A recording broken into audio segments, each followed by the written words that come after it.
ومن لم يحكم بما أنزل الله فأولئك هم الظالمون، اور جو بھی خدا کے نازل کردہ حکم کے خلاف فیصلہ کرے گا وہ ظالموں میں شمار ہوگا۔ بسم اللہ الرحمن الرحیم، الحمدللہ رب العالمین وصلی اللہ علی محمد وآلہ الطاہرین۔ موضوع گفتگو اسلامی سزائیں، اور ہماری اس گفتگو کا عنوان ہے مصاحقے کی سزا۔ یہ وہ عمل ہے کہ جس طرح سے مرد کے ساتھ جنسی تعلق برقرار کرے، لیکن وہاں انٹرکورس ممکن ہے کہ ہو جائے، تو اس عمل کو کہا جاتا ہے لواط، اور اس کی سخت ترین سزا ہے جو ہم نے سابقہ نشست میں بیان کی، اور ان سزاؤں کے بارے میں پھر ہم توجہ دلائیں کہ یا اسے قتل کیا جائے گا، یا اسے آگ میں ڈالا جائے گا، یا ہاتھ پاؤں باندھ کے اسے بلندی سے پھینکا جائے گا، یا سنسار کیا جائے گا، یا اس کو کسی بڑی دیوار کے نیچے بٹھا کر اس پر دیوار گرا دی جائے گی۔ مصاحقے کی بھی سزا ہے، اور یہ وہ عمل ہے کہ دو خواتین آپس میں انجام دیں۔ اب اگر دو خواتین آپس میں اپنی شرمگاہوں کو ملاتی ہیں اور جنسی لذت حاصل کرتی ہیں تو اس عمل کو کہا جاتا ہے مصاحقہ۔ اسلام میں اس کی سزا ہے، اور یہ ثابت ہوگی دو طریقوں سے، جس طرح سے لواطت ثابت ہوتا ہے۔ اور پہلا مرحلہ ہے کہ یہ گناہ ثابت ہوگا گواہوں کے ذریعے سے، اور ضروری ہے کہ 4 عادل مرد گواہ اس عمل کو ہوتے ہوئے دیکھیں، یا 3 عادل مرد ہوں اور 2 خواتین ہوں، یا 2 عادل مرد ہوں اور 4 عادل خواتین ہوں۔ اب اگر وہ گواہی دیں گی اور گواہی بھی شرائط کے ساتھ ہو تو ایسی صورت میں ان پر حد جاری ہوگی۔ اور جرم ثابت ہونے کا دوسرا طریقہ ہے اقرار۔ لیکن پہلے بھی ہم نے توجہ دلائی کہ مولا امیر المؤمنین علیہ السلام سے روایت میں نقل ہوا کہ آپ نے فرمایا کہ خدا کی قسم اگر کوئی اللہ سبحانہ و تعالیٰ سے استغفار کرتا ہے تو یہ بہتر ہے اس نسبت کہ وہ لوگوں کے سامنے آ کر، یعنی قاضی کے سامنے آ کر اقرار کرے اور اس پر سزا جاری ہو۔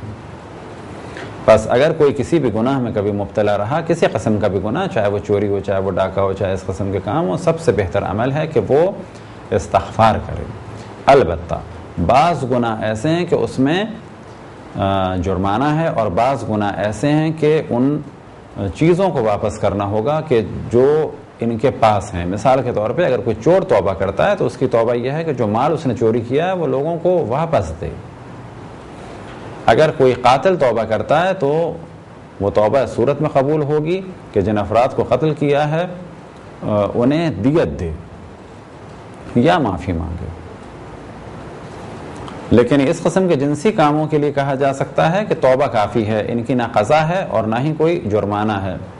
لیکن ہاں، اگر کفارے کے طور پہ زیادہ سے زیادہ روزے رکھے تاکہ ان گناہوں کی لذت بھی اس کے ذہن سے نکل جائے تو یہ عمل اچھا ہے، لیکن وہ روزے رکھنا بھی واجب نہیں ہے۔ واجب یہ ہے کہ فقط توبہ کرے۔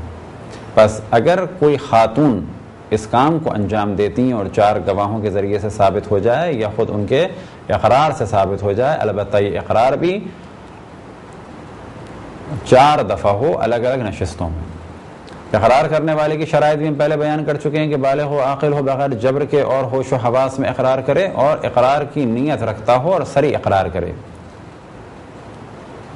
تو ایسی صورت میں سزا جاری ہوگی۔ اسی طرح سزا اس پہ جاری ہوگی جو بالغ ہو، عاقل ہو اور مجبور نہ ہو، خود اپنے ارادے اور اختیار سے اس کام کو کیا ہو۔ بس یہ ذہن میں رہے کہ اگر کبھی کسی کے ساتھ کوئی گناہ کیا گیا اور وہ روکنا چاہتا تھا لیکن اس کا اختیار نہیں تھا تو وہ اللہ سبحانہ و تعالیٰ کی بارگاہ میں گناہگار نہیں ہے، کیونکہ گناہگار جب مانا جائے گا کہ جب وہ اپنے ارادے اور اختیار سے کوئی گناہ کرے۔ بس خواتین کے اس گناہ یعنی مصاحقہ کی سزا ہے 100 کوڑے۔ اگر یہ سزا جاری ہو جائے اور پھر یہ ایسا گناہ کریں، پھر سزا جاری ہو گئی، تو 4تھی دفعہ انہیں قتل کیا جائے گا۔ پہلی دفعہ میں قتل نہیں کیا جا سکتا، دوسری دفعہ میں قتل نہیں کیا جائے گا، تیسری دفعہ میں قتل نہیں کیا جائے گا۔ اگر 3 دفعہ حد جاری ہو گئی پھر بھی انہوں نے یہ کام کیا اور ثابت ہو گیا تو 4تھی دفعہ قتل کیا جائے گا۔ اس جانب ہم توجہ دلاتے چلیں کہ جو کچھ ہم بیان کر رہے ہیں اس کا دار و مدار تعلیمات قرآن اور معصومین علیہ الصلوۃ والسلام پر ہے۔ جو کچھ ہم نے بیان کیا یہ سب کچھ وہی ہے کہ جو رسول اللہ صلی اللہ علیہ وسلم اور قرآن مجید نے اور ائمہ علیہم السلام ان نے بیان کیا. لہٰذا یہ تصور کہ یہ غلط باتیں کھل کے باتیں ہو رہی ہیں بالکل غلط ہے. ان چیزوں کو بیان ہونا چاہیے، بلکہ یہ وہ چیزیں ہیں کہ جو کئی ہزار سال پہلے انبیاء علیہم السلام بیان کر چکے ہیں، اور ان کو بیان کرنے کا ہدف ہی یہ ہے کہ زمین پر گناہ نہ ہوں. اب اگر انہیں بیان نہ کیا جائے تو لوگوں کو کیسے پتہ چلے گا کہ یہ گناہ ہے؟ اگر ان کاموں کی سزا نہ دی جائے تو یہ کام کیسے ختم ہوں گے؟ بس ان موضوعات کو ڈسکس کرنا اس لیے کہ زمین پر گناہ نہ ہو ضروری ہے. ہاں، اگر ان موضوعات کو بیان کیا جائے چھوٹے چھوٹے بچوں کے سامنے کہ جن کی عمر ابھی اتنی نہ ہو کہ وہ ان بحثوں کو سمجھ سکیں، تو کہا جائے گا ہر وہ موضوع کہ جس کے ذریعے سے کوئی بگڑ سکتا ہے یا اس کا ذہن خراب ہو سکتا ہے اس کے سامنے سے بیان نہ کیا جائے.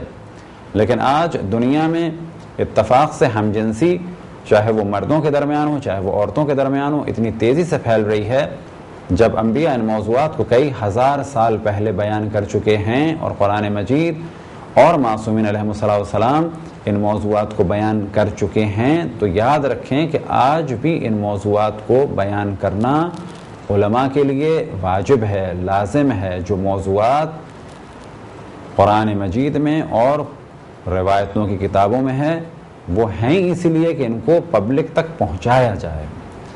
وہ کہ ہم یہ جانتے ہیں کہ ہمارے خلاف بہت زیادہ پروپیگنڈا ہوگا، بہت زیادہ ہمیں مشکلات ہوں گی کہ انہوں نے ان موضوعات کو بیان کیا، لیکن یاد رکھیں کہ یہ تمام وہ موضوعات ہیں کہ جنہیں قرآن اور معصومین علیہم السلام نے بیان کیا انسانوں کو گناہوں سے بچانے کے لیے.